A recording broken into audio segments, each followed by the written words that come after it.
brake pedal or hit the hazard warning lights. Just kind of anything to wake it up, and then once it's woken up, with a little switch there to turn it on. Right. And we do all that in neutral, and then when we want to go, we just flick into drive or reverse. And is there a handbrake, foot brake? Oh, there's a handbrake there. On the right. So now it should just go. Yeah. It feels like. So have I got the handbrake off? Yeah. Yeah. There's a little thing up there. You can see if it's right. It just is a different. Yeah. So smooth.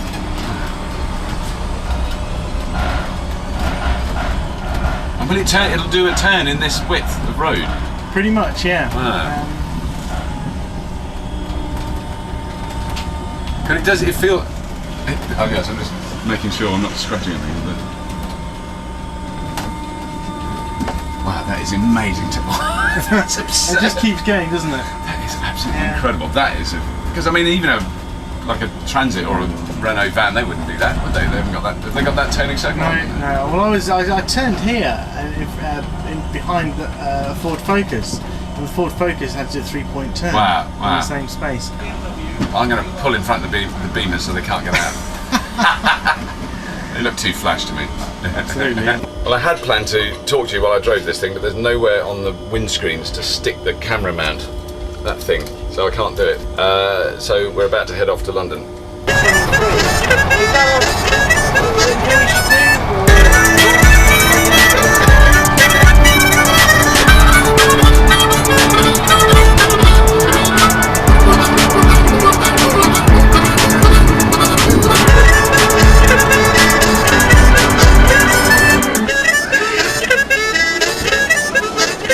Travelling through a shopping precinct in Croydon in a fleet of eco vehicles, and the one that I've been driving today it's controlled by a computer on board, and the computer runs on Windows. I've just discovered, which could explain a lot. But it's running on Windows CE and it's extremely reliable.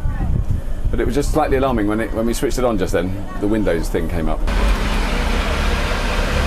I mean, I think that one in fact is quite cool.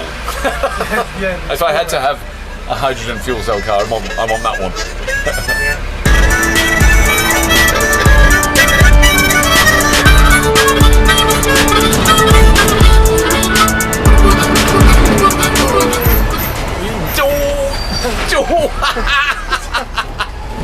Sorry, mate. I just shut my eyes at the last minute. I didn't want to see. I've got it on camera. I can watch it later.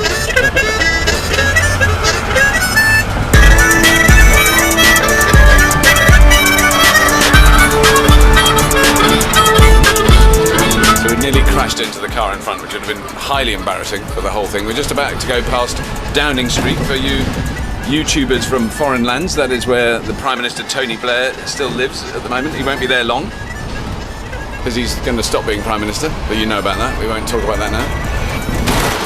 That was a hole in the road. Because this is a white van. And right up ahead of us is Trafalgar Square, which is where we're heading. We're nearly at the end of our journey today. It has been mildly stressful, but it's nothing to do with the Windows operating system controlling the vehicle. After this enormously long and stressful journey, we're now actually in Trafalgar Square, but we can't actually get onto Trafalgar Square because it's just so difficult. And the police are here now, we're going to get arrested. It's all been really difficult. It's all highly illegal. There'll be a lot of... You can pull out in front of the bus. Yeah, he is. Thank you. Yeah. He's doing that hesitating thing, goes into moving, and then he's going.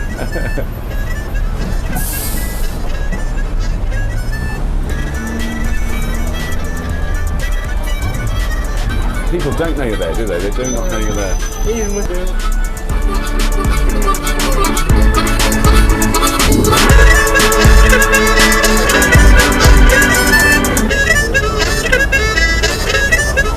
Sorry.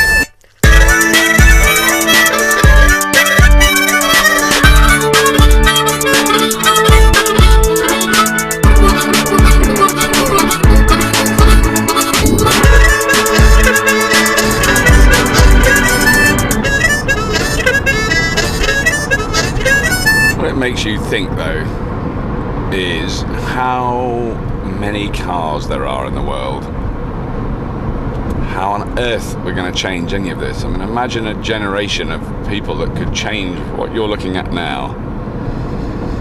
This isn't even busy, really, is it? Let's be honest. This is a motorway in Europe in 2007, and it's just using billions of gallons of irreplaceable fossil fuel.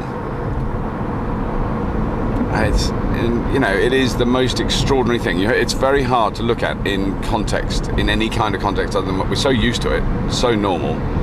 You look at this in another way. There's all these individual people travelling around at quite high speed in a large and heavy metal box that's driven by a fuel that's going to run out. And our entire lives revolve around this, and the amount of time we spend doing this. And the fact that I can do the job I do, which requires monstrous amounts of travel in comparison with previous generations. And then, so you could develop a different way of moving yourself around, but it doesn't really truthfully solve the problem, because here's the problem. There's too many of us want to move around in metal boxes, and there's not enough room to do it. It doesn't matter how they're powered in the end. There's an element of it that is beyond anything I can resolve internally, because if all these cars were now running on hydrogen and that motorbike was electric, and there was very little pollution caused by these vehicles, it wouldn't really be that much different. It's a conundrum, isn't it? It's a blooming conundrum.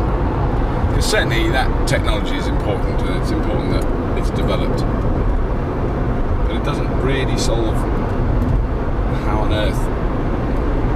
And particularly in the next 50 years, if the world population doubles, which it's predicted to do, and there's no sign that it's not going to, you've got to double everything else. And there just isn't enough metal in the world to make a trillion hydrogen cars. There probably wouldn't be any sea left, because it would all be inside the vehicles, man. Yeah, very difficult.